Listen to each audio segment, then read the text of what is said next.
dragi duhovniki, spoštovani vsi navzoči, dragi brati in sestre v Kristusu. V cerkvi praznujemo danes god Device Marije Kraljice. En teden po prazniku Marije Nebovzete. Tako se danes skupaj s preteklim praznikom oziramo v nebo, v nebesa, kjer je naša nebeška Mati Marija in kjer je tudi cilj vsakega od vas, ko bomo dokončali svojo življenjsko pot. To ne pomeni, da smo zaradi pogleda proti nebesom daleč od življenja in skrbi tega sveta. Ravno obratno. Ravno zaradi tega jasnega cilja, zaradi naše vere in povezanosti z Bogom, se lahko dotaknemo prav vsake bolečine, vsakega dogajanja in vsakega delčka naše osebne in narodove zgodovine. Zaradi pogleda k Bogu, zaradi povezanosti z Marijo, nebesa vzeto in kraljico vsega stvarstva, smo lahko realisti in se ne bojimo ničesar, saj nam je Gospod blizu. Danes večer darujemo v naši stolnici Sveto mašo prav poseben namen za žrtve zločinskih režimov.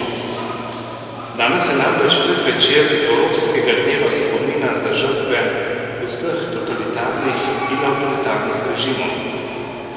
Na jutrišnji dan zaradi tega, ker je leta 2009 Evropski parlament 23. avgust razglasil za Evropski dan spomina na žrtve vseh totalitarnih in avtoritarnih režimov.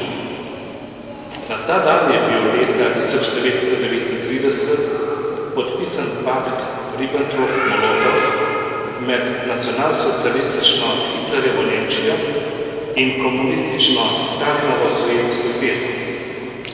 Posledica zlitja teh dveh zločinskih totalitarizmov in vsakega posebej so bili na desetine milijonov umorjenih ljudi in neizmerno trpljenje preživelih in mučenih ter ustrahovanih ljudi.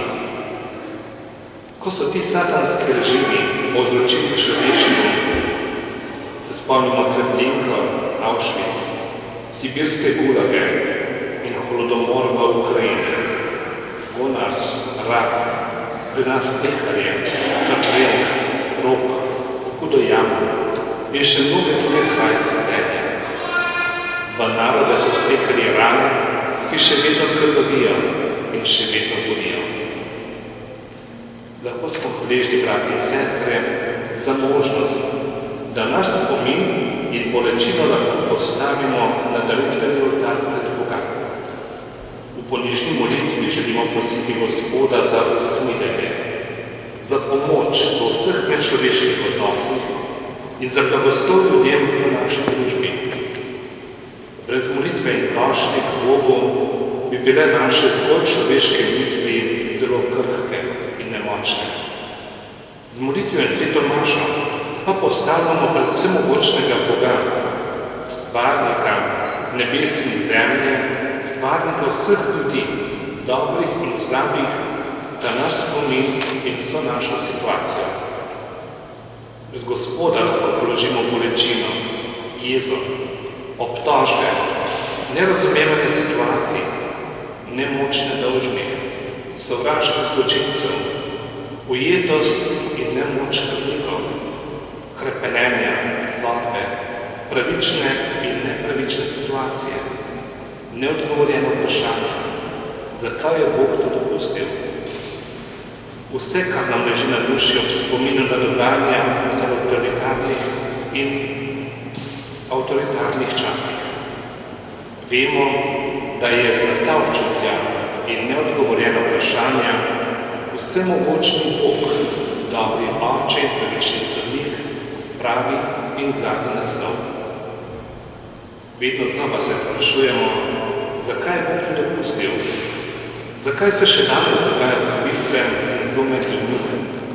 Tiste velike krivice v svetu in družbi in tudi tiste krivice v oskih krogih ljudi. O skrivnosti zla nam zelo jasno spregovori Božje razodetje.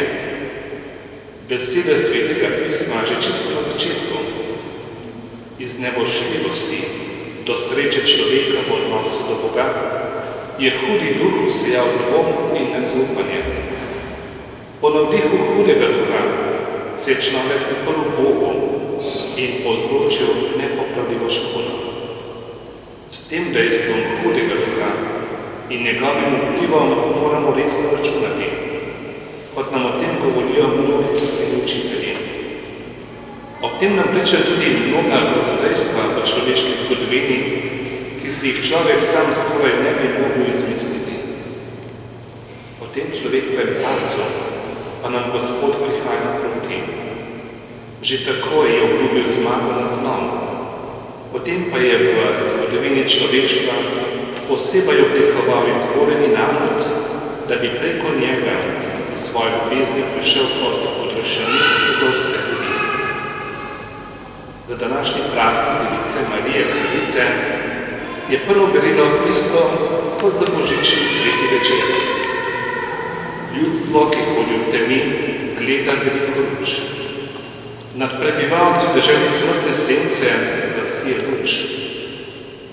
Vsa grozodejstva fašizma, nacizma in komunizma, vseh totalitarnih in avtoritarnih režimov predstavljajo tamo in smrtno senco.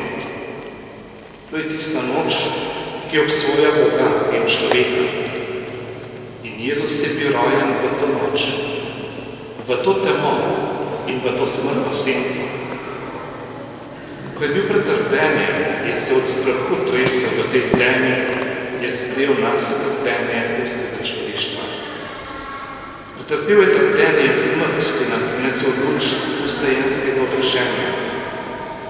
Prav v to temo človeka vstopa Jezus, ki bo z nami kot čudoviti svetovalec, močni Bog, Oče na veke, knez miru. Potem pa nam govori in nas uči.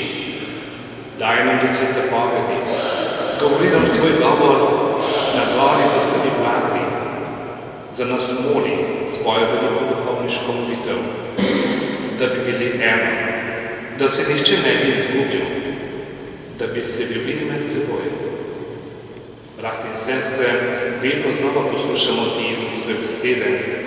Veliko se z njim pogovarjamo v molitvi, da bomo mogli stopiti v njegov način razmišljanja, v evangeljsko mišljenje, ki gradi civilizacijo ljubezni, kot je rekel papež sveti Pavel VI. V današnjem evangeliju sprejemamo Marijo na poti prisek sorodnici Elizabeti. Dobro poznamo ta evangelij in nam je vedno znova lahko model za naše medsebojna srečevanja. Srečali sta se dve ženi, ki sta bili polni življenja, dobesedno polni življenja, saj sta bili obe noseči. Marija je k sorodnici prišla v pomoč in s seboj ni prinesla kakšnih posebnih daril in spominkov, pač pa je prinesla Jezusa od srca, prinesla je Boga. V velikem veselju sta se srečali in bo vsem poveličevali Boga.